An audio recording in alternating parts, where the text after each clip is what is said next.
the computer. Okay, welcome everybody. I'm very excited to be teaching the Rambam's letters. Rambam wrote a few major works that are very famous, but he also wrote dozens and dozens of letters. And in the letters, you can get to see more of his own personality. Anybody ever study any of Rambam's letters? Yes. Yes, some of them. Okay, good. So let's start off with a quick biography, summary of Rambam's life and his major works. He was born in 1938 in Cordoba. We don't really know the exact date or time that he was born, but there's a tradition that he was born on the 14th of Nisan at 1:20 p.m. Why then? Erev Pesach, Mashiach. So that's just part of the lore. So we have to separate between what we can verify historically. And Cordoba was a wonderful place to live for a short time. In the beginning of his life, it was a place where you had the cutting edge of science and philosophy. Muslims at that point were at the cutting edge, and Rambam was living in this world that was very tolerant, but that was short-lived. And a few years later, when Rambam was 21 years old, there was an Almohad invasion. Almohad is a group of Muslims who are fanatical about God being one, and they didn't tolerate Jews or anybody else or Christians. And so they forced Jews to leave Cordoba. And so Rambam's family, the Maimon family, had to wander around for a while. They settled in Fez when he was 21 years old. And then he took a dangerous trip to Eretz Yisrael. And we're going to see what one of those letters where he describes his trip there. And he goes to Akko. He stays in Akko for 5 months. He visits Israel. He visits Yerushalayim. He visits Har HaBayit there and Hebron. So he gets the full bar mitzvah tour. And then he realizes that it's impossible to live in Israel. There's no Jewish community. There's a lot of poverty. And so he goes to Alexandria. And finally, he moves to Cairo, an old section of Cairo called Fustat, when he's 29 years old. It's there that he completes his first major work, the commentary on the Mishnah. He's 29 years old. The commentary on the Mishnah is a monumental work. The Mishnah, right? 6 orders of Mishnah, and then you have the Talmud that explains everything in the Mishnah. Now, before Rambam, many people wrote commentaries on the Talmud, on the Gemara, but no one ever wrote a standalone commentary on the Mishnah. What he did in that is he, of course, went through the entire Mishnah, entire Talmud, and summarized the bottom line explanation of the Talmud and wrote it in short form for the Mishnah. So that if you just read the Mishnah and his commentary, you already know all the conclusions of the Talmud. Okay, now this is a setup because that's going to help him write his next major work, which is Mishneh Torah, which he completes when he's 39 years old. I'll talk about his major works in a second. When he's 33 years old, he's named Rais al Yahud, the head of the whole Jewish community. He's the chief rabbi, 33 years old. He completes Mishneh Torah's second major work at 39, and in the same year, his brother David drowns. This was a terrible tragedy. He loved his younger brother very much and studied with him. His brother was Talmid Chacham himself, and also they were partners in business together. Rambam would provide half of the capital, and his brother David would go on expeditions for trade. And this time he was on a boat with all of their merchandise, a huge fortune, and in the Indian Ocean to a faraway place, and the boat drowned, losing his brother. Rambam was in mourning for a year. We're going to read a letter also that describes that. And now not only did he lose his brother, who was providing income for the whole family, now Rambam had to provide for his own family and his brother's family, his brother's wife and child. And that's when Rambam becomes a physician. Rambam never took money from the community for teaching. So when his brother was alive, his brother provided for him, and then he became a doctor. He was appointed to be the physician of Saladin's vizier, the highest position, when he was 48 years old. He also had a son when he was 48 years old, Avraham. That's Rabbeinu Avraham ben Harambam. And a lot of you might know him because he was very, very famous in his own time, but also because Rabbi Labaton wrote his doctoral dissertation on Rabbeinu Avraham ben Harambam. And then Rambam dies when he's about 66 years old, and he's buried in Tiberia. You might have been to his kever. Okay, the dates. There's some discussion about exactly when they were, but that's about 66 nowadays would be considered a short life. But he did a tremendous amount of accomplishments in his life. He really revolutionized all of halakha and Jewish philosophy. He wrote the major works on both of those subjects, and you can hardly think of anybody else that is the world expert in both law and in philosophy. So let's look at his major works. Yes. Oh, that's a good question. Why was there controversy about his books? So for several reasons. When was that? It was during his own lifetime there was already controversy, and after his lifetime also there was controversy, right? And if we get a chance, we'll see some of the letters about the controversy, letters negative, and some of Rambam's responses. We have one today that we'll look at together. Okay. So when he was young, he wrote a treatise on logic. This you might learn if you take like mathematics, so logic of syllogisms. How do you know something is true?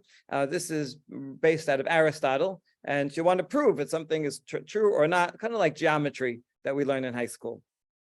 Treatise on the calendar, which is very complicated. If you want to calculate when is the new moon, how to set the calendar. He wrote a commentary on 3/4 of the Talmud Bavli. However, most of that is gone, is missing. Seems that it was not copied, and we have a few pieces of it, but unfortunately, mostly gone. He wrote something on the Talmud Yerushalmi, laws from the Talmud Yerushalmi. That's something new that he did. From most people, most of our halacha follows the Talmud Bavli. That's the explanation on the Mishnah written in Babylonia. But there was another whole Talmud written in wrong, I set you up. It was written in Eretz Yisrael, but not in Yerushalayim. It was written in the north, in Galilee, in Tiberia, because Jews were not, the Romans kicked the Jews out of Yerushalayim after the Bar Kokhba revolt. We call it Talmud Yerushalmi just because we love Yerushalayim, but it was actually written in the north. Rambam, unlike many other poskim, if the Bavli didn't say something about a certain law, he would rely on the Talmud Yerushalmi for halacha. So a lot of times when you see something in Mishneh Torah, it's like, where did you get this from? You have to check the Talmud Yerushalmi too.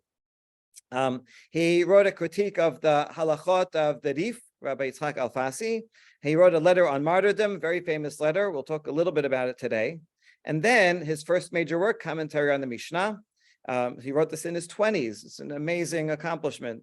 Then he wrote Sefer HaMitzvot, in which he counts all 613 mitzvot, and he criticized all the previous people who counted them. Because the people before him, which is the Geonim, they would count things like Chanukah and Purim. If you read the Azharot on Shavuot, they include those things, but Rambam says, those are Drabanan. Those are not, they can't count those as 613 mitzvot that Moshe gave in the Torah. And so therefore Rambam says, I'm going to give you 14 principles, what to decide to count and what not to count. And then he has all 613. That list of mitzvot is really an introduction to the Mishneh Torah. In the meantime, he's also writing letters. While he's writing his major works, he writes a famous epistle to Yemen. And then the Mishneh Torah. The Mishneh Torah is in 14 parts and covers all of the oral law, everything, things that are relevant and things that are not relevant from the Korbanot and the Bet HaMikdash. Now, one thing he does is he doesn't provide his sources, and he doesn't provide multiple opinions, just one opinion and no sources. And that by itself was controversial because no one ever did that before, right? The Geonim wrote compendium of laws, and they would say, well, there's this view and there's that view in the Talmud, and this is why we think we should follow one view and not the other, right? And they would explain it.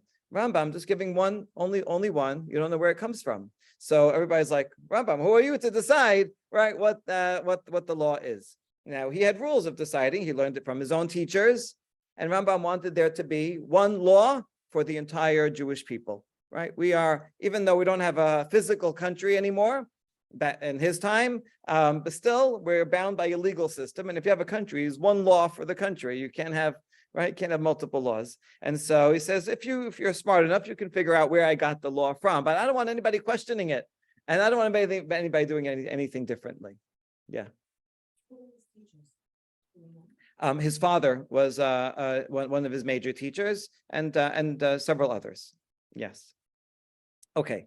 Now that's Mishneh Torah. Mishneh Torah also includes in the first section a whole part about Jewish philosophy, and that was also new because if you look at, for example, Shulchan Aruch, there's hardly any philosophy in it. But Rambam felt that to be a good Jew, you have to also know that Hashem is one. What does it mean that Hashem is one? That He has no body, that He's not divisible, that He's eternal. Right? You have to know at least these basics of Jewish belief. So Rambam's philosophy comes into his halachot in many places. One is about conversion. And the Talmud says when you want to convert someone, you have to teach them the halachot, major halachot, minor halachot, and you do the process of brit milah mikveh. But Rambam adds, and you also have to teach them Jewish philosophy, because how could you be Jewish if you don't know the basics of what belief means? So that's one thing that he added in Mishneh Torah, and that section was particularly controversial because Rambam's philosophical ideas were things that people weren't used to, and he brought in a lot of things from Greek philosophy that he said were proven to be true, and he said, well, if they're proven true, then they must accord with the Torah, right? We know things from two sources, from creation and revelation. Hashem created the world, and He also gave us the Torah, so it's the same author for both. Therefore, if you learn something from science or from logic, then if that's true, from the Torah, it's also true. So they have to fit with each other. What happens if they don't fit with each other? Well, that's why he wrote his third major work, The Guide of the Perplexed. So anytime you see something in the Torah, for example, if it says God's hand or His leg or His eye, right, or His nose, well, does God have a body? No, it's impossible. You can prove philosophically, because something that has a body, you can split into two, you can destroy it, and Hashem is eternal, cannot be destroyed, and is perfect. So therefore, now we have a contradiction.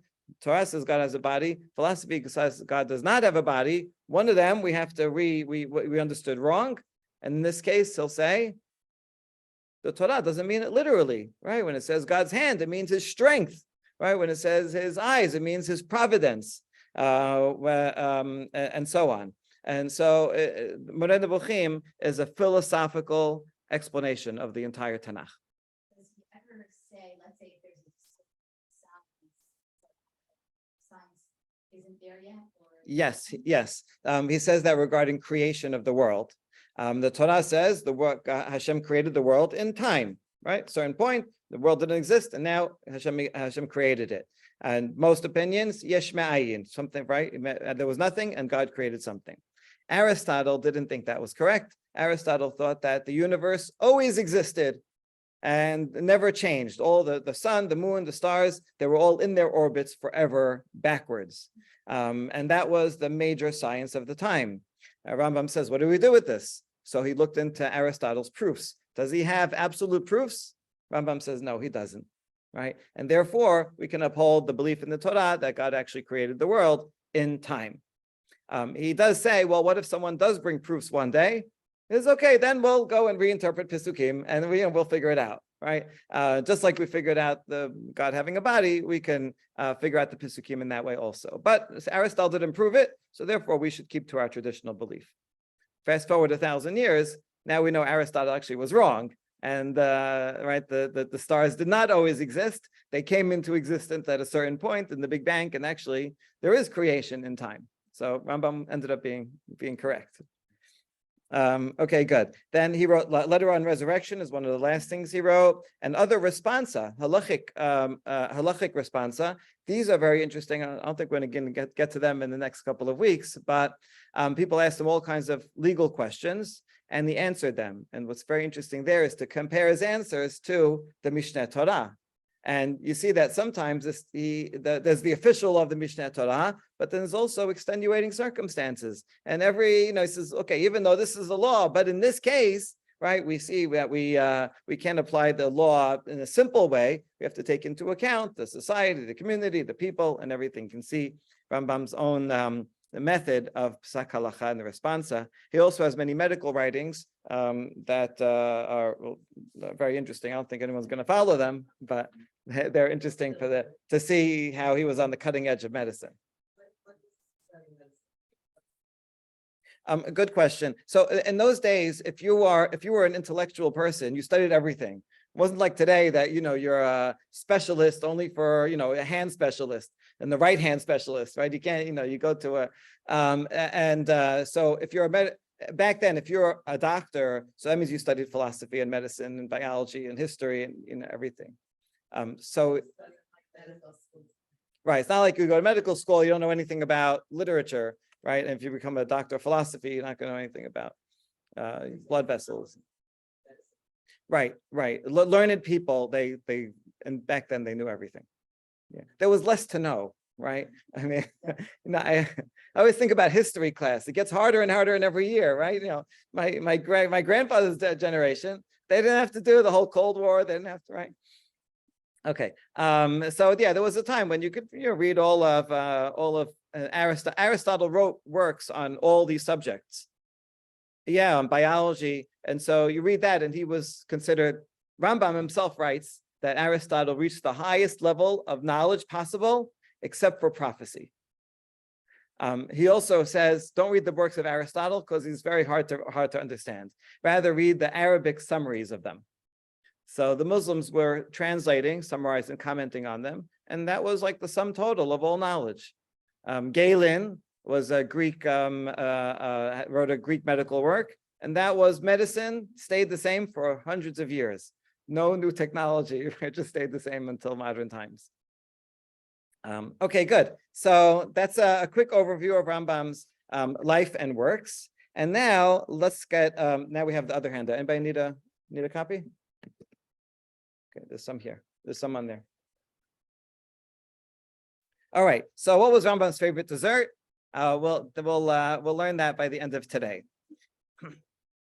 Okay, here's a Rambam's letter requesting support for a poor person. And you have here is a picture of the letter. And on the bottom line is Rambam's signature. Okay, so this is just amazing to be able to have copies of Rambam's own handwriting from 1,000 years ago. A lot of this letter, and a couple of these letters are actually on display right now in the YU Museum. You saw it? Yeah. Okay, I went to see it, and maybe we'll do a class trip in the fall to go and see them. So let's read this letter. May God prolong the life of your honor, my pillar and support, al-Sheikh al-Thika. That just means the trusted elder. It's not a name, it's a title. And sustain your glory. So Rambam's writing this letter to some official guy. And your servant Moses, who venerates you, greets you. He longs for you because of your distance from him. Moses requests that your honor kindly help the bearer of this letter. Okay, so first you have to have this fancy, flowery introduction. We don't imagine every email you send, right? You started with this.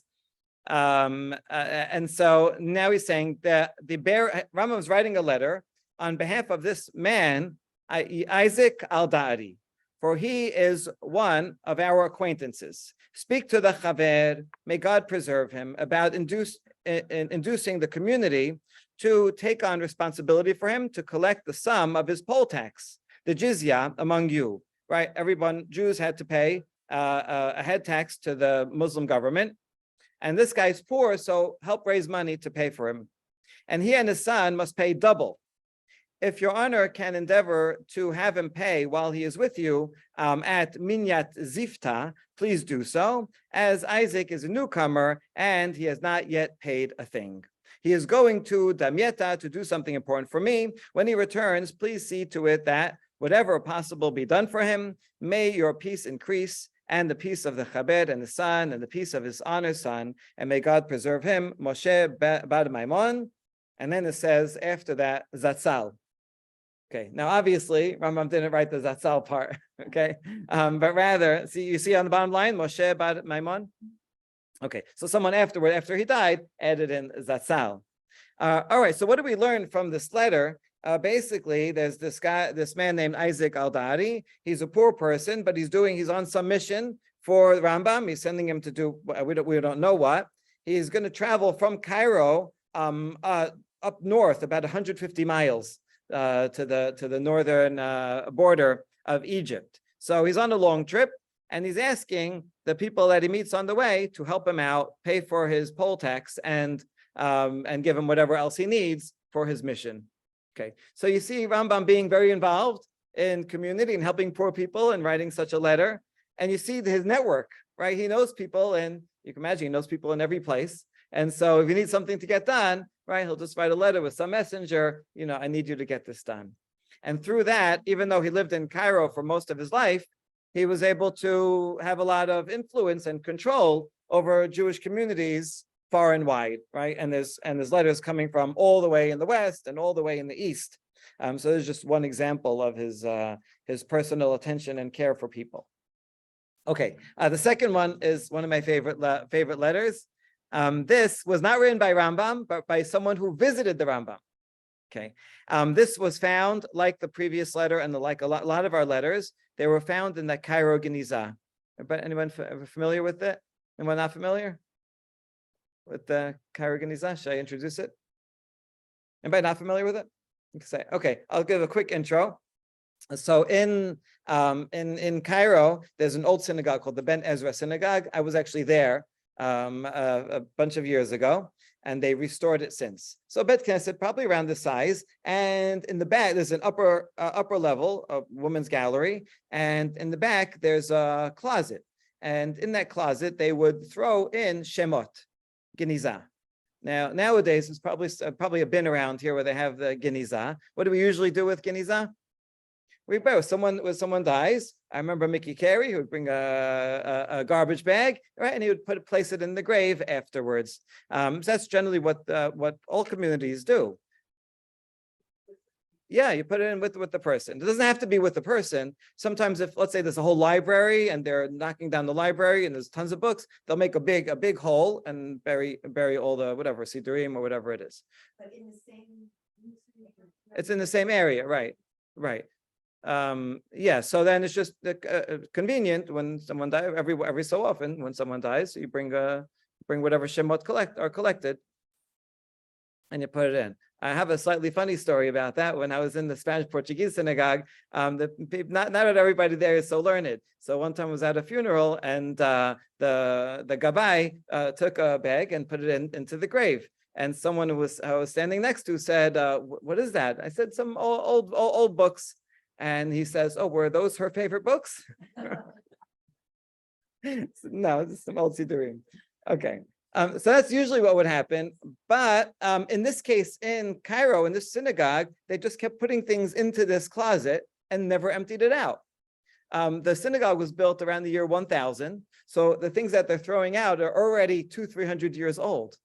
And they kept piling up until the 1800s. In the 1800s, a professor from Cambridge University named Solomon Schechter heard from two Scottish sisters who loved traveling. They were Christian, but they knew Hebrew and they loved Hebrew. And they were traveling around in Egypt, and they picked up on the market a couple of documents, and they didn't know what it was. So they brought it to their friend Solomon Schechter. And he said, "Where did you get this? This is amazing. This is a lost work, right? That we know existed, but we didn't have in Hebrew."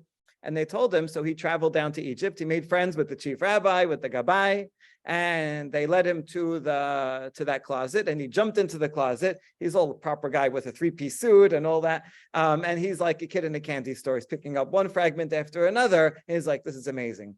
So he asked the gabbai if he could take some of it. And he said, "Take what you want." He said, "Take what you like." And Solomon Schechter says, "I like it all." And so he packed everything into crates and shipped it back to Cambridge University, where most of it still is today.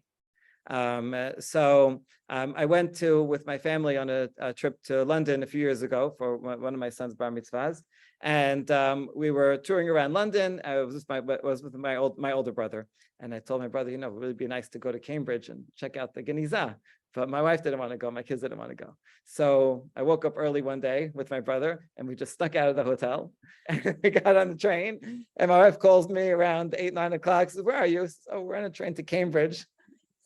I emailed the Cambridge librarian before, and they brought out for us these ancient letters of of the Rambam, the writing, the handwriting of Rabbi Yehuda Halevi and Arizal, and all kinds of amazing things. And so my wife is kind of upset that I ditched her and the family, and she didn't talk to me for the rest of the trip. But it was well worth it because I got to see those. Right. It's not a Shalom Bayit class. It's Rambam's letters class. It's a good question. They did seem to know it was somewhat valuable because someone was skimming off the top of them and selling it on the black market before Salman Schechter came. And there's a lot of the story that we don't know, like for some reason the Gabai's children all got into Cambridge University somehow, right? So something had he brought cash with him, and he knew how to make friends. Yeah. Okay. I mean, it's, for better or for worse, I think probably for better, because in Cambridge University, they were taken care of by the world experts who knew how to preserve these documents. If they were left in Egypt, there's nothing left in Egypt. And so they probably wouldn't have been preserved and cataloged and, and studied as they are now. There were a whole bunch in Oxford. Oxford and Cambridge were in competition. So Oxford University also sent people to go and get stuff. And so they also got things. Oxford was richer than Cambridge. And so they did more preservation, but their preservation ended up being worse for the documents because they didn't know what they were doing. So the ones in Cambridge actually fare better. In the past few years, there's a philanthropist in Canada named Dov Friedberg, and he donated a few $1 million to scan in all of the Geniza fragments. This is an entire library of Jewish texts, some of them that we knew, some that we didn't have before. Even the ones that we had before are these are better texts than we had ever before, like texts of the Mishnah and the Talmud, commentaries on the Talmud, commentaries on Tanakh that we didn't have, or now we have better text of it. So it's just, and letters, personal letters, diaries, recipes, laundry lists, grocery lists, contracts, ketuvot, right? And so you can actually build a picture of the whole community from these documents. They didn't only throw away Torah, they threw away anything in Hebrew, even some things not in Hebrew. There's even a couple of Yiddish documents. Somehow, someone brought it there and they threw it out. And so one scholar, Shlomo Goitain, actually wrote a 6-volume work called A Mediterranean Life, a Mediterranean Community, documenting everything about the community, the role of women in education and children, and what everybody did. Yeah. Did Rambam choose Arabic or Hebrew to write in reasons or direction? Good question. He wrote all of his works in Arabic except for Mishneh Torah. He wrote in Hebrew. And that's for good reason. Arabic was the major language of the whole world. All intellectuals studied, everybody studied it. And so for his philosophical work especially, there's a lot of words that don't exist in Hebrew. They didn't exist yet. And so he wrote that in Arabic. His commentary wrote in Arabic. Mishneh Torah, which is meant to be the official law code for all Jews, he modeled after the Mishnah. This is the updated Mishnah. And just like the Mishnah is in beautiful, crisp Hebrew, Mishneh Torah is a work of art, just in terms of the Hebrew language. The Rambam's style is just completely breathtaking. And, he created a whole dialect of Hebrew for Mishneh Torah. So that had to be official, known by all Jews, but his other works he wrote in Arabic. Well, it looks like this letter is also Judeo-Arabic, right? So this is Arabic and Hebrew letters. Happens to be on this letter on the other side of it does have Arabic letters because it's the person that it's addressed to. He wrote in Arabic. It's one of the few places where Rambam actually wrote in Arabic letters. So Judeo-Arabic means Arabic language in Hebrew letters. Yeah. Something that was just discovered a month ago is Rambam's writing in Latin letters. There's a list of herbs and the spices and minerals that you have the Hebrew and the Latin equivalent underneath. And it was known before, but someone just identified that as Rambam's handwriting. So that kind of brings him closer, that he would be able to, read our own script. Hebrew letters. It wasn't even Hebrew English. Right. It was Hebrew letters, most of it in Arabic. Mm-hmm. So anything within Hebrew letters was, that's that's why they put receipts and things like. Yes, right. Anything, even if it didn't have Hashem's name on it. Yeah, they just said, I don't know, they didn't distinguish. Just keep everything. It's fantastic. Yeah.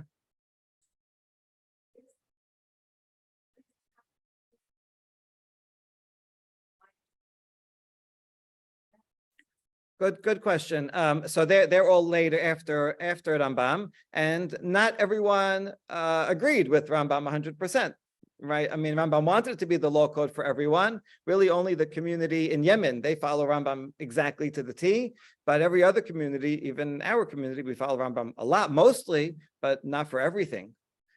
So they had their own law codes. Rav Yosef Karo in Shulchan Aruch, he says, I'm going to make a law code for everybody, but not everybody follows Rambam. So I'm going to follow 3 pillars: Rambam, Rif, and the Rosh.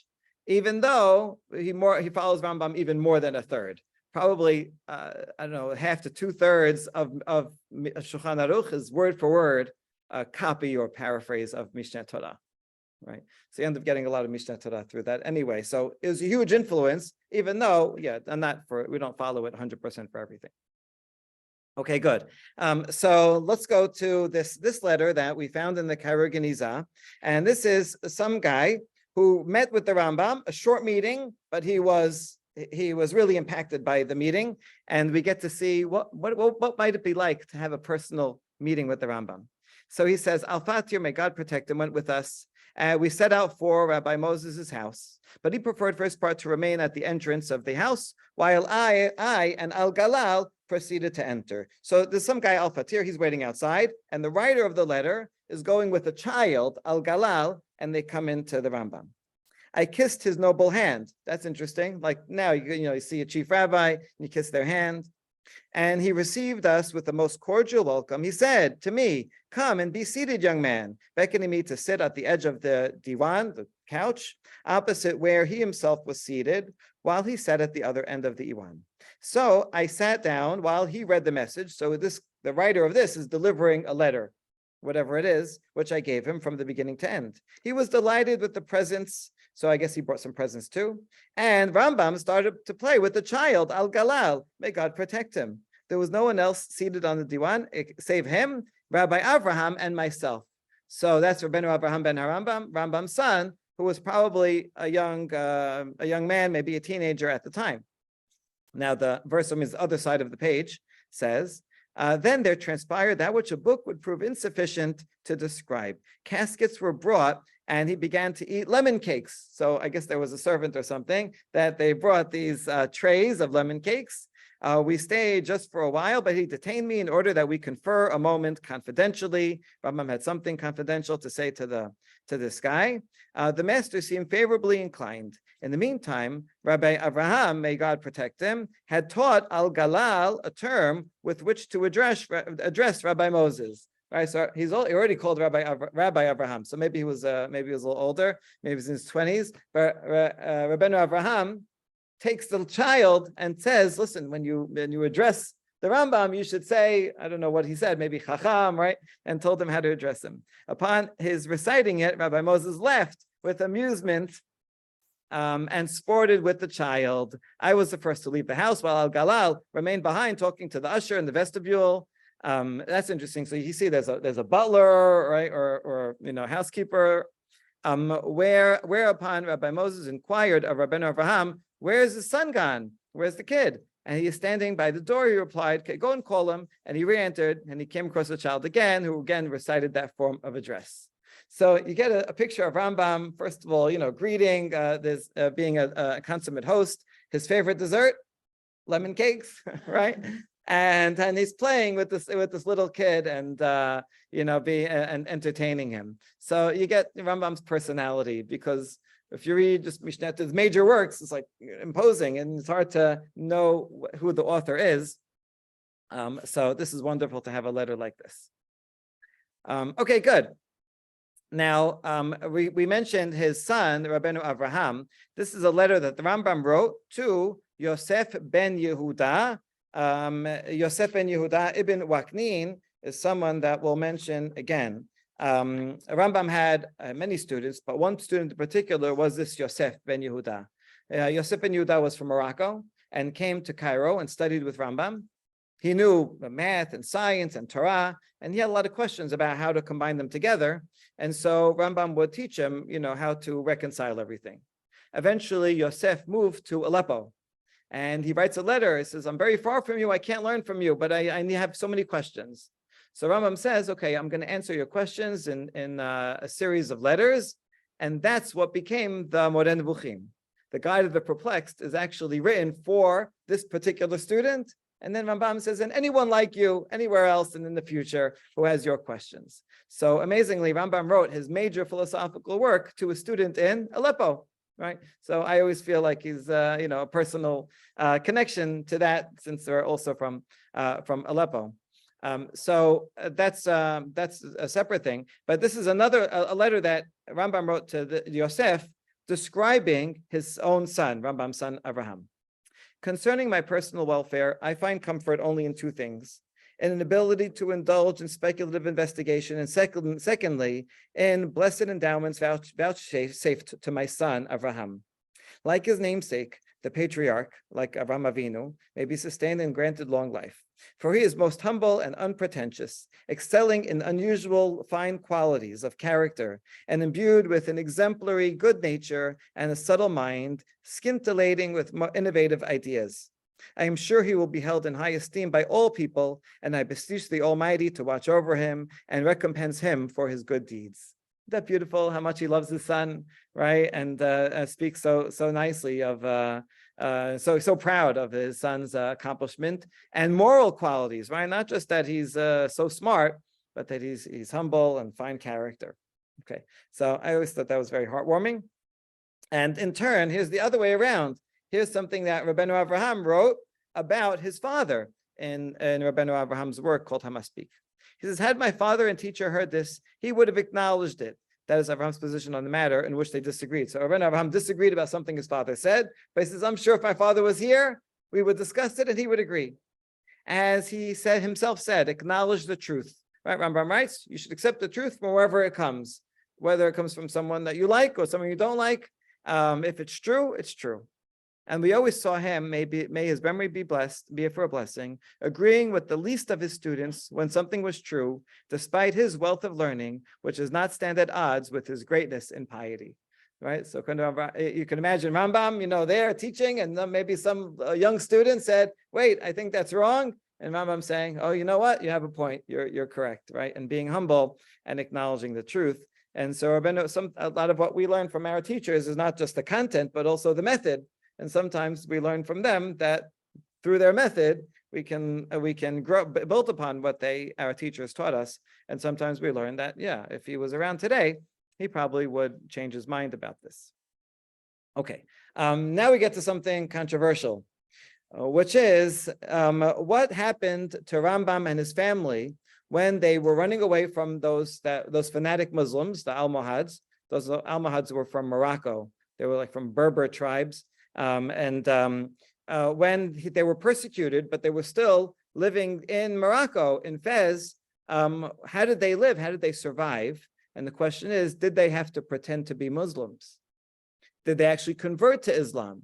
And so Rambam in his own life was accused of converting to Islam.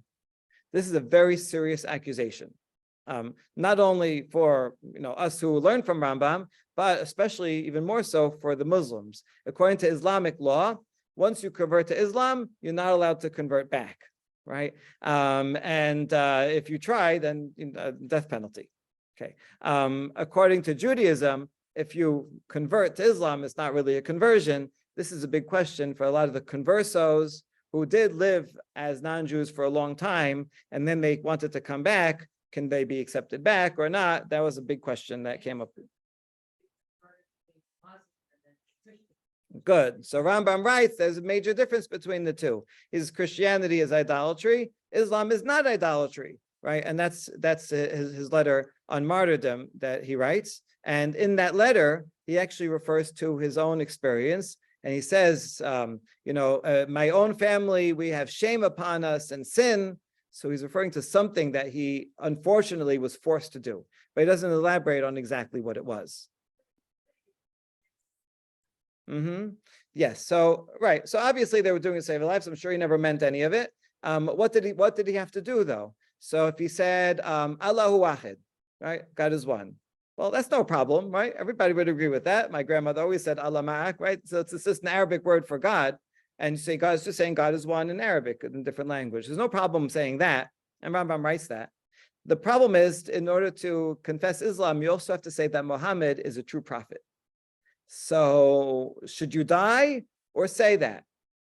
Rambam says, say it. Okay, so it's wrong. It's wrong, but it's not idolatrous to say it, right? So did Rambam have to say that? Now, we know that Rambam didn't mean it, but if he did say that and he officially converted to Islam, then people can bring an accusation against him in a Muslim court and say, look, he converted to Islam, and yet now he's practicing Judaism, right? And then he could get in big trouble. So we know from other letters that there were people that wanted Rambam to be to get in trouble and were seeking his life, right? Probably in court. And so they brought up these charges. Okay, so to what extent they're true or not, we can't. How much did he actually do? Did he study Quran? Did he go into a mosque and pray there? Right? So, or is it just a one-time thing? He said the formula and that's it. Did he get taken to court and did he have to defend himself? Yes, from this letter. Okay, so this letter, this is written by, this is not a letter, but rather Al-Kifti is he was a Muslim judge and official, and he also wrote a history book of all things that were happening at his time. And so in that book, he writes about the accusation against the Rambam of converting to Islam. Let's see what he writes. When the order came into force, excuse me, those with little property departed. So when the Almohads came to Spain, those that were poor, they left because they have nothing, they have nothing to leave behind. So that it's easier for them to travel. While those with much property remained, being chary of family and wealth, they were unwilling to leave their wealth behind. So professing Islam openly while harboring unbelief. Musa ibn Maimun, that's Rambam, was one of those who did this, remaining in his country in Morocco. When at that time he feigned the distinguishing signs of Islam, he also adhered to its specific rituals, including the study of Quran and prayer. So this is the accusation. We don't know if it's fully true. Toward the end of his life, what? Yeah, right.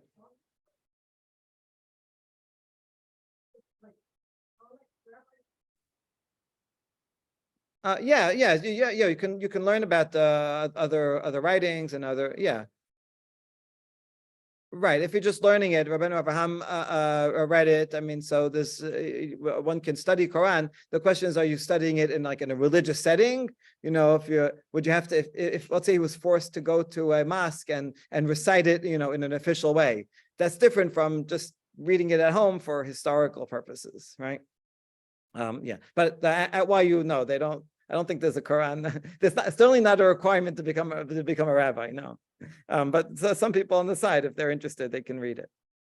Okay. Toward the end of his life, Moshe ben Maimon was harassed by a man from Andalusia, a jurist named Abu al-Arab ibn Muisha, who came to Fustat, met Maimonides, and accused him of having converted to Islam in Andalus, defaming him, intending to cause him harm by having him executed.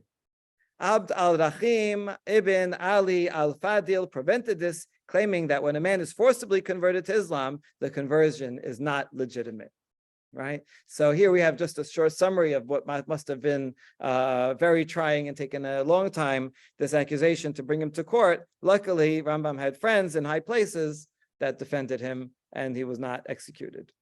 Okay, so, we get into trouble today and have controversies, but we're not usually threatened to be executed, thankfully. All right. Next, we have a letter of Rambam's description of his trip to Israel, quoted by in a different place. So on Sunday evening, Rambam writes, on the 4th of the month of Iyad, I went to sea. on Shabbat in the 10th of Iyar in the year 4925. If you want to convert it to secular years, you add 40 to the last thing. So this would be 1065. A heavy gale arose, the sea was turbulent, and we were in danger of drowning. I vowed to observe these 2 days as strict fast days for myself, my family, and all my household, and told my descendants to keep these fast days also in the future generations, to give charity in accordance with their means, because he was miraculously saved from drowning in the sea. Sea travel was very dangerous back then. Even now, you can be a billionaire in a submarine and still not make it. I further vowed to observe the 10th of Iyar in complete seclusion and to devote the day to prayer and study. On that day, God alone was with me on the sea. So upon the anniversary of this day, I wish to be alone with God, not in the company of man, unless I'm compelled to do so. Okay. So on the Sunday evening, the 3rd of Sivan, I landed safely in Akko and escaped persecution. Persecution from back home, from Morocco. The day on which we set foot in the land of Israel, I vowed to observe as a day of festivity and joy, accompanied by the distribution of gifts to the poor, I, as well as my offspring in future generations. So I love this. You see, our Rambam is making personal family holidays. When he's saved from something, or when something good happens to him, right? And you see that's his sense of personal piety and gratitude for Hashem's providence in helping him. When he was saved, what? Yeah, from the court. Yeah, maybe he also did. I don't know. Right. Okay. On the 4th of Cheshvan, this would be the next year, we arrived in Yerushalayim from Akko after a dangerous journey on land, also very dangerous. I entered the site of the great holy temple and prayed there on Thursday, the 6th of Cheshvan. So that's amazing. He went to Har HaBayit. Now, I don't know where, how far he went and all that, but I was just in Israel last week. And my brother and I, we took a trip and went up to Har HaBayit. Anybody ever been up? Okay. For a long time, when we were young, they said you're not allowed to go up. And there's still a sign there that says from Chief Rabbinate, you're not allowed to go up. And that's true. Generally, you're not allowed to go up. However, if you make proper preparations, you go to mikveh before, you don't wear leather shoes, then you can go up and stay on the outskirts, the outer edge, where we know the Beit HaMikdash was definitely not in that area. You can't go in the middle, anywhere in the middle where the Beit HaMikdash might have been. Now you're allowed to, halachically, you can go up on that edge, and legally, you have to be escorted. If you're Jewish, you have to be escorted with armed guards to make sure that we don't go anywhere we're not supposed to, and to make sure that no one attacks us. What? Good question. They're Druze guards. Yeah, don't call them Muslims; they'll get insulted. And right, yeah. So they do it on purpose because they'll be it won't be partial. And so we went up there, and nowadays they actually have 2 minyanim for mincha every day up on Har HaBayit. Even though you're not allowed to pray, halachically you're allowed to pray by the agreement between the Israeli government and the Jordanian Waqf government. They agree that only Muslims can pray. Jews are not allowed to pray up there. That was the agreement going back. But it's kind of not fair, because why should Muslims be allowed to pray and we can't pray? So every day there's people going up and pushing the Jews going up and pushing the envelope a little, right? And so they say, okay, fine, pray, but not out loud. So I was with some other guy. He kept mumbling prayers, and it kept getting louder and louder until the Jews go and say, "Be quiet." Then he goes quiet. Then he gets louder and louder. Right. So for the minyan, they go to a place that's like behind trees, all the way on the east side. There's no one watching. There's no one looking. And so we have a minyan, and he says, keep it down, but it's a regular minyan. And then one guy gives a shiur, and then it says kaddish, and then they get cookies, and we're saying berachot. So right, they keep doing more things, and it has changed over the past few years of doing a little more, right? There's much more, because I did go a few years ago, and this time was they're doing much more. Okay. Anyway, Rambam went up to Har HaBayit, and he writes about how inspiring that was. Okay, so that's amazing. Rambam, made an attempt to make Aliyah, but in the end wasn't able to. Page 3. Here's something Rambam wrote, not in a letter, but in his commentary on the Mishnah. And you see that from when he's young, in his 20s, he already knows his whole life what he's going to be writing, right? He has a plan. In concluding this work according to my plans, I pray to God that he save me from errors. Whoever finds occasion to criticize me or knows of a better interpretation of any of the laws should call my attention to it and graciously forgive me. Every righteous and intelligent person will realize that the task I undertook was not simple of easy fulfillment. In addition, I was agitated by the stress of our time, the exiles which God had decreed upon us, the fact that we were being driven from one end of the world to the other. Perhaps we have received a reward for this, inasmuch as exile atones for sin. God knows there are some laws which I explained while on the road. Some matters I collected while on board ship. Besides, I also devoted myself to the study of other sciences. The reason that led me to describe my situation in detail was my desire to justify my critics. They should not be blamed for criticizing me. May God reward them, and I will regard them as friends, for they do godly work. The description of the conditions under which I wrote this commentary will explain why its compilation required such a long time. Okay, it's amazing, because Rambam's writing this major work while on boats. He didn't have access to libraries. He's, under persecution on the road. And so that's why it took him such a long time. Meanwhile, if today one person would spend his whole life doing one section of that, it would be an amazing accomplishment, right? He's apologizing for it taking so long, but he's also welcoming critics. If you find something wrong, I want to hear it, right? And hopefully I can correct it. We actually have Rambam's own autographed copy of his commentary on Mishnah. And in that copy, you can say he makes corrections, right? He crosses out some words, he writes something else in on the side, right? So we could see Rambam in process actually making corrections. Okay, yes. Where does the thing come that says that he's followed the middle of the road? Where did they get that?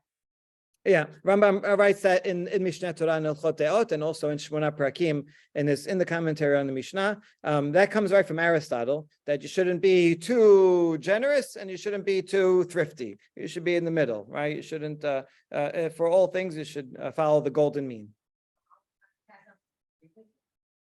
It does, for Rambam it does. Even though it's in Aristotle also, but Rambam says, well, when you look at the Talmud and the Torah itself, it says you should have these character traits, right? So, Rambam said this fits. This is a good framework to help explain what the Torah wants from us. Yeah. Okay. Good. All right. Let's do a little bit more. A letter that Rambam wrote to Yosef ben Yehuda. About polemics, about arguing with people, especially when he has critics. We just saw how gracious he was in the previous source. He says, when I was your age or even older, I was even more forceful than you in argument. And as you heard, I would take on with my word and with my pen those great and wise men who sought to disagree with me. And you no doubt have heard of what transpired. I there delighted my admirers and brought my adversaries to tears with my words and my pen, with my words to those who were in my presence, with my pen to those who were distant. In other words, I could really bring someone to tears by insulting them, right? And so we have some of Rambam's insulting letters, and he could really, I'll bring it one of these days. So he had a way with words, and when he was upset, he could really give it to them. What? Charif, definitely. Basis, I was more charif when I was young. He calmed down when he was older. Okay, a letter that he wrote to Yosef about Mishneh Torah. This is Yosef, his student in Aleppo. I knew, and it was evident to me when I wrote Mishneh Torah, that it without doubt would fall into the hands of malevolent and jealous men who would disparage its merits, seeing it as unnecessary or flawed, and into the hands of foolish and naive men who would not understand what it was about and think it of little use, and into the hands of silly and confused novices who would question it because of their lack of knowledge or limited ability to replicate my reasoning, and into the hands of those who consider themselves to be God-fearing, yet are stupid and will be critical of what is included in the code concerning fundamentals of faith. So I knew that I was going to get criticism, but I did it anyway because I had to write this book. Otherwise, people wouldn't have this knowledge.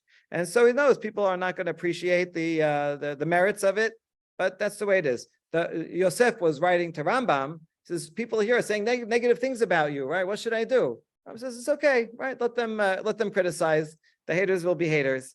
And especially fundamentals of faith that they didn't study philosophy, so they don't know those things. And so Rambam knew that some of the things that he would write would be controversial, but he still wanted to write it anyway. Okay, I think we're out of time. So next time we can start with this letter to Ibn Tibbon, his translator, and where he writes about his daily schedule. And you see just how busy he was. He didn't follow a lot of his own medical advice to get enough sleep or to eat well because he was so busy with communal affairs. All right, thank you, everybody. Have a wonderful day. Yeah, you can hold on to it. Hold on to it for next week. I have some extras here too. Oh, great. Oh, very good. Good. Thank you. Yeah, same. Shana comes to a lot in Brooklyn. Yeah, I'm so happy she's making it, because they moved on the other side of Moon Park. Right. But yours is the school that she loves to go to. Yeah. And now she's bringing the little one. Right, that's so cute. So nice. Nice Good. meeting Thank you. Good. Congrats. Rabbi, what's the novel called? About the chapter, it's like it's Sacred. Oh, that, yeah. Sarah Horn. Maybe 4. I think it's signed out in the mid and towards the end. Rabbi Besser's? No, this is the SCA. It's the SCA Zoom account. So maybe someone else. I'm gonna Someone else teaching you? Rabbi Besser. Here, same.